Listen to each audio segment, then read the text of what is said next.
काट दिया गया था। जाहिर सी बात है, जब हकीकत दिखाओ तो उन लोगों को बड़ी आग लगती है जो हकीकत की बात नहीं करते, जो सारी हवा में बात करते हैं। खासकर टाइप 2 हिंदू, मैं टाइप 2 हिंदुओं को हिंदू मानने को तैयार नहीं। टाइप 2 हिंदू मैं उनको कहती हूँ जो आरएसएस की फसल है, जो ये एक ऐसे भगवा आतंकवादी तैयार करा गया जिनको अफीम चटाई जा रही है, हिंदू राष्ट्र बन जाएगा, हिंदू राष्ट्र बन जाएगा, और फिर इनकी जो लाशें हैं वो गंगा जमुना में तैर रही हैं।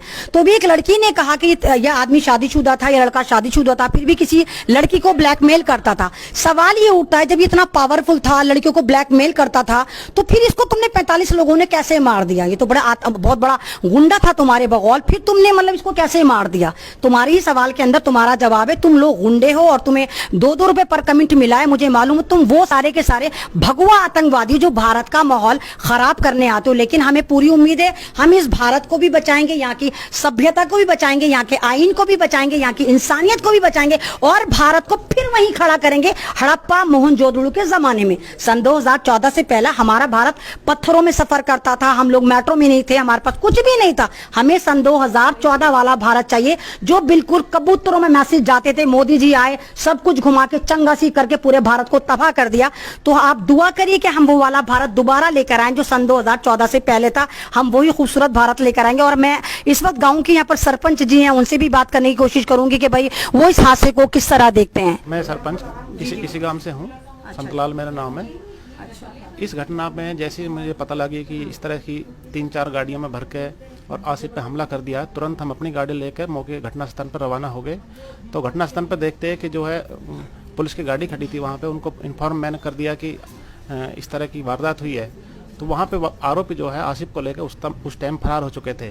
तुरंत मैं आरोपी के ताऊ जी को लेकर थाने में गया और वहाँ पे सारे हालात को अवगत कराया। एक बार बताइए, मेरे मोबाइल में अभी भी कमेंट चल रहा है, उसमें कोई नॉन मुस्लिम इसी गांव की लड़की है, वो कह रही है कि नहीं भाई इसका लड़कियों से चक्कर था इसलिए मारा। तो आप कहां तक देखते हैं कि इस लड़के का कैरेक्टर कैसा था? क्या ये गुंडा था, क्रिमिनल था? कैसे आप इसको देखते हैं? नहीं, ऐसा नहीं है। और मेरी समझ में जहाँ तक बात है, ऐसा कोई आरोप नहीं था इस पर, ऐसा आरोप नहीं था।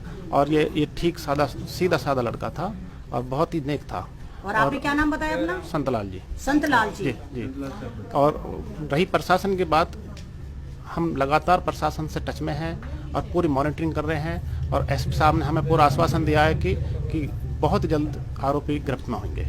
बस यही एक मैसेज है, जाने वाला चला गया, बर्बादी होनी थी हो गई। लेकिन अब एक ये मैसेज है कि अब हम नहीं चाहते कि हमारे समाज में इस तरह की दूसरी घटना फिर करी जाए, ये लोग फिर कहीं तीसरे शिकार पर, दूसरे शिकार पर निकल पड़े, क्योंकि हालात बहुत खराब चल रहे हैं। ये लोग किल से पड़े हुए हैं। आप इजराइल में देखिए क्या हो रहा है, फिलिस्तीन में देखिए क्या हो रहा है, भारत में देखिए क्या हो रहा है। अभी कल भी मैंने आपको बताया था कि बाराबंकी की 100 साल पुरानी मस्जिद को इन लोगों ने शहीद कर दिया। यानी इन्होंने तो भारत के माहौल की ऐसी की तैसी मारनी, किसी भी तरह मारे इन्होंने, हिंदू मुस्लिम यहाँ पर करना ही करना है। बस हर तरह इन्हें मामलात खराब करने। और जब ये देखते हैं कि इनके हाथ में कुछ नहीं आ रहा, लोग भड़क नहीं रहे, लोगों में एक तरह का नफरत गुस्सा पैदा नहीं हो रहा, तो फिर इनको सबसे इजी चुग्गा जो लगता है वो लगता है कि किसी भी मुसलमान नौजवान को पकड़ो और उसकी मॉब लिंचिंग कर दो। हम मॉब लिंचिंग की मजम्मत करते हैं, हम ये भी नहीं कह रहे कि हम उन लोगों को जाकर पकड़ के उनके साथ भी यही करेंगे, हम बिल्कुल भी कुछ नहीं करेंगे। हाँ, हम ये कहते हैं हमें प्रशासन से, शासन से, एडमिनिस्ट्रेशन से, सरकार से और खासकर अपनी अदालतों से इंसाफ चाहिए। और हम चाहते हैं कि जितनी जल्दी हो सके इन लोगों को फांसी मिलनी चाहिए।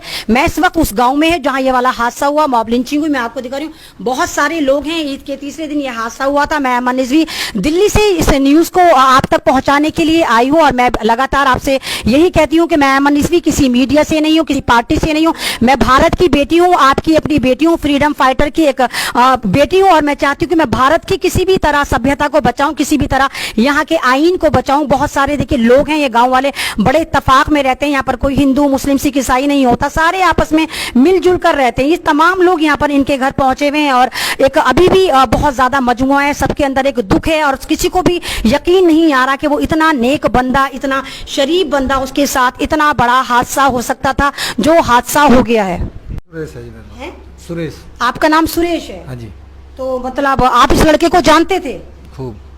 तो मेरे कमेंट में तो ये कह रहे हैं कि बड़ा आवारा लड़का था, लड़कियों को उठा कर भागता था। नहीं जी, ऐसा तो कुछ नहीं, ये तो आरोप चल रहे, ये तो आरोप लगाए जाए, ये तो ऐसा कुछ नहीं। तो मतलब आप मानते हैं कि एक बेगुनाह को मारा गया? हाँ। तो आप मतलब ये देखिए सुरेश साहब हैं और ये इन्हीं के साथ बैठे हुए हैं। और ये कौन है? ये यहाँ के चेयरमैन जी। सर आप अपना नाम बता दीजिए प्लीज। मेरा नाम दयाराम है जी। ये देखिए मतलब ये दयाराम है और ये जो एक घर मैं आपको बता रही हूँ मुस्लिम समाज में हुआ है।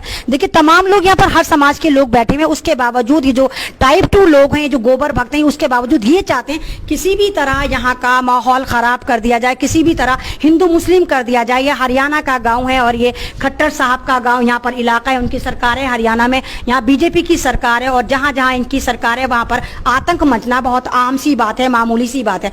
तमाम जो लोग मेरे लाइव पर हैं उन तमाम लोगों से मेरी गुजारिश है कि ये एक आवाज है, ये अमन का पैगाम है, एक ऐसी सच्चाई है जिसको आपको दूसरों तक जरूर पहुंचाना चाहिए। ज्यादा से ज्यादा इस आवाज को सर्कुलेट करें, इस लाइव को शेयर करें और तमाम लोगों से आपके साथ यही कहें कि हमें मिलकर रहना, कोई पैनिक हमें नहीं मचाना। हमें अदालतों से इंसाफ चाहिए, हमें लोगों से इंसाफ चाहिए, हमें सरकार से इंसाफ चाहिए। हम नहीं चाहते हमारा कोई दूसरा बेटा, हमारा कोई दूसरा भाई, हमारा कोई साथी, हमारा जोड़ीदार इस तरह मॉब लिंचिंग का शिकार होकर अपनी जिंदगी खत्म कर दे और इतनी बर्बरता से उसको मारा जाए। हमारा पैगाम है मोहब्बत जहां तक पहुंचे। मैं हरियाणा के गांव में हूं और आप तमाम लोगों से यही दुआ करती हूं कि आप भी इन लोगों के लिए दुआ करें कि अल्लाह ताला इनको सब्र दे और भारत में इस तरह का स्कैंडल दोबारा ना हो।